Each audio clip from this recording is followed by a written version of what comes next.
So I think how we teach science in elementary school is absolutely wrong. They teach it as if it is a sort of structural, you know, way that it's unforgiving, and they really don't tell the story behind science. They sort of don't tell any of things how they actually work, and they just sort of don't tell the history and philosophy of science, which I think if you simply told those stories and you got people to reenact those stories behind what it actually means to be a scientist, or a researcher or whatever you want to call it, somebody that is sort of seeking the truth using the scientific method. Uh, if we were to do that, I think we would have a completely different conceptualization of science. And I think kids would, or the students would understand it a heck of a lot more and what's actually going on, and they would appreciate the scientific method for what it is and why it's such a special thing and such a sort of an amazing thing that has developed over the years.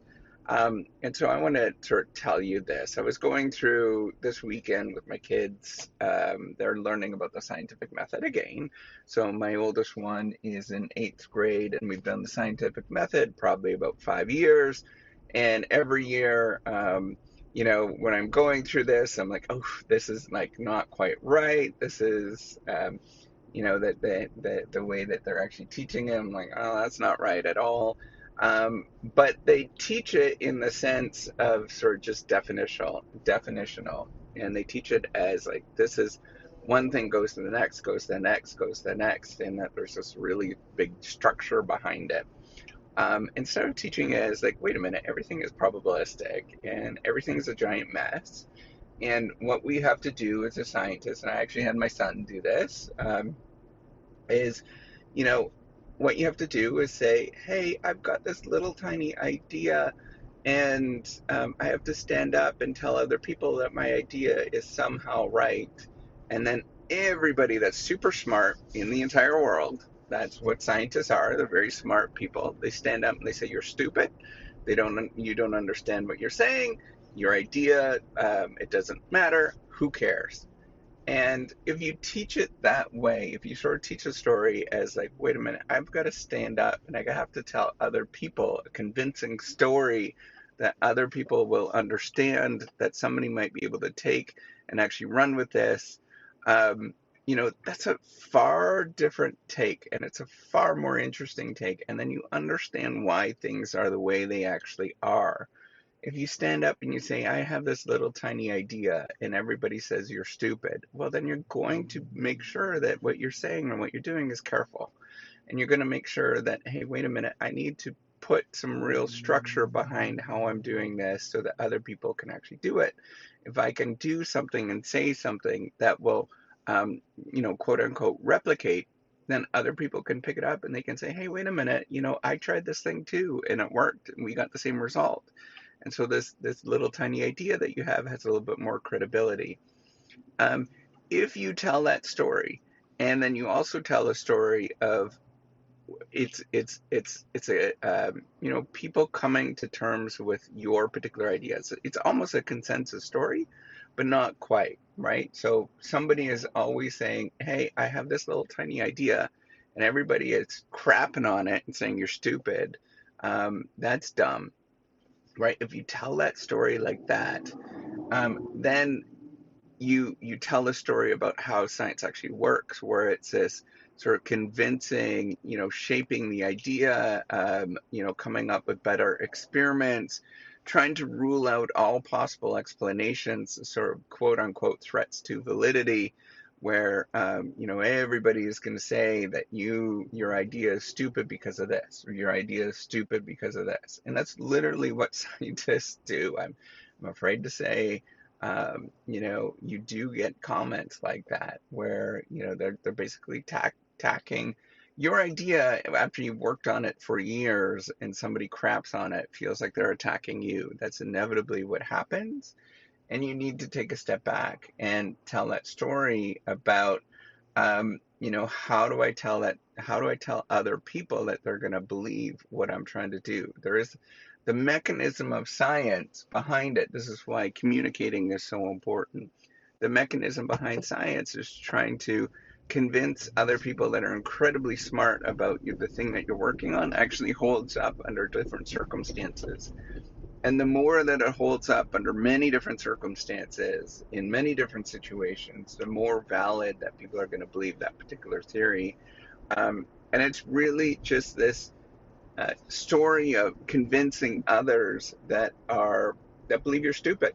Ultimately, that's what it is you stand up and you have to go through all of the scientific method. If you miss one of those things, one of those steps in the scientific method, then people are going to say, well, you just made that stuff up, or this doesn't make sense, or your research design, your experiment is invalid, and thus we don't need to pay attention to it. All of those things, right? No matter how careful you are in what you do, somebody's going to tear it apart. But if you can get to where it is less tear apartable, right, and it's more of a convincing story, and it's more of a story of consensus, where you're winning the hearts of people that are very skeptical, the more that other people are going to understand what science is, and the more that we can actually tell a story about why the scientific method actually works and why it's actually a really good thing. Ultimately, we're pulling ideas out of thin air. We're pulling them, quote unquote, out of our ass. And these ideas that we pull out of thin air, that there's a real structure behind where those ideas come from. But the ideas that they pull out of thin air, you have to have such a convincing case that other people are going to say, well, all right, I get it. I know what you're doing. Your idea is not just some crackpot idea that somebody dreamt up, and it's not something we've heard. Most of the time, most ideas that are crackpot ideas, you've heard them 10,000 times, and you've refuted them 10,000 times, and it just becomes like an old record, right? But if you have a creative crackpot idea that holds up under different circumstances, and you can tell other people, wait a minute, my crackpot idea is something that's valid, and I've tested this in different ways, and smart people can throw bombs at you and throw all the tomatoes and rotten eggs and everything at you, and you still stand up, and they still are like, wait a minute, you know what, there is some truth there. He or she is not just saying a bunch of goofy things. There is some truth there, and that you have a little bit of a consensus that you built between, maybe if it's just a couple of scientists at the beginning.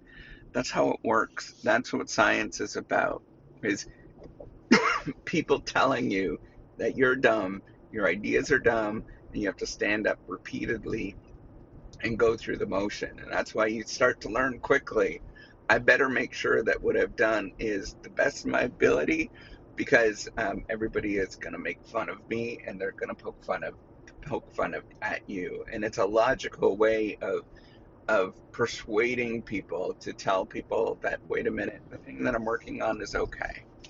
So that's what I think we need to be teaching elementary kids about science. It's not about these facts and how things actually, boring things like definitions and all that kind of stuff. They don't understand it. You need to tell the truth about what actually happened. It's the same as anything, any scientific insight that you get. You have to tell how it actually got there. What was the story behind it, and then you remember that stuff. You don't remember definitions. You remember the story about why things actually are the way that they actually are. All right, take care and have a wonderful day.